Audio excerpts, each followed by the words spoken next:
Negara Indonesia merupakan negara demokrasi yang menjunjung tinggi nilai demokrasi serta nilai kedaulatan rakyat dan juga prinsip permusyawaratan di dalam kehidupannya sehari-hari. Namun, di balik itu semua masih saja terdapat penyimpangan yang dapat terjadi dari prinsip demokrasi dan juga prinsip permusyawaratan itu.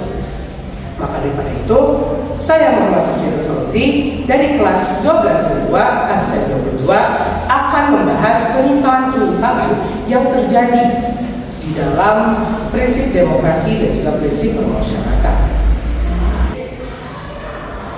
Nah, presentasi saya kali ini dilandasi oleh sila 5 Budirmi yang berbunyi, negara Indonesia adalah negara demokrasi yang mengakui dan menjunjung tinggi kedaulatan rakyat dengan mengutamakan prinsip permusyawaratan dalam lembaga perwakilan rakyat.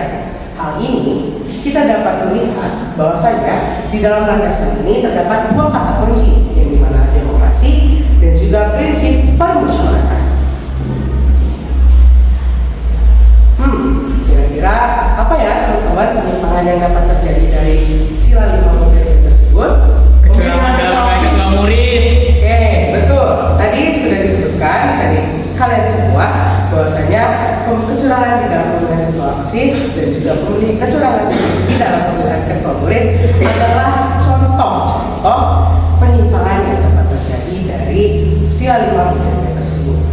Maka dari itu saya akan menstudi kasus mengenai salah satu contoh dari yang telah disebutkan tadi, yang dimana terdapat pemilihan ketua murid di sekolah-sekolah yang masih melanggar nilai demokrasi dan prinsip musyawarah.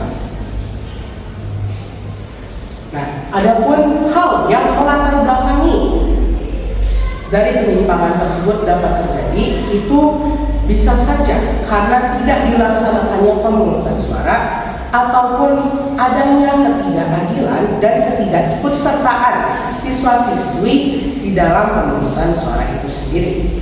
Mana seharusnya pemilihan ketua murid dilaksanakan melalui pemungutan suara sebagai bentuk musyawarah yang menjunjung tinggi asas demokrasi dan kedaulatan rakyat. Proses ini memungkinkan seluruh siswa menyampaikan aspirasinya secara adil dan sesuai dengan prinsip sila kelima, yaitu keadilan bagi seluruh warga Indonesia. Keadilan sosial bagi seluruh warga Indonesia. Nah, dari penyimpangan yang telah saya sebutkan tadi, yaitu terdapatnya kecurangan di dalam pemilihan ketua murid, itu akan berdampak kepada 4 poin. Di sini saya rangkum sendiri, yang mana pertama yaitu menurunnya kepercayaan siswa terhadap proses pengambilan keputusan di sekolah. Lalu yang kedua, timbul rasa ketidakadilan dan kekecewaan pada siswa yang tidak dilibatkan. Lalu yang ketiga, menurunnya kesadaran berdemokrasi sejak dini. Lalu yang terakhir, meningkatnya potensi konflik atau perpecahan antar siswa. Yang dimana di sini seluruhnya adalah dampak negatif yang dimana akan memunculkan ataupun menghilangkan dari prinsip ataupun esensi permusyawaratan dan nilai demokrasi tersebut.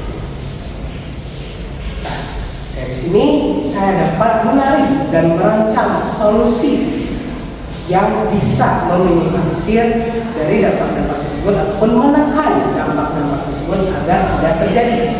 Dari mana saya merancang suara. S-nya adalah untuk sosialisasi demokrasi kepada seluruh siswa dan guru.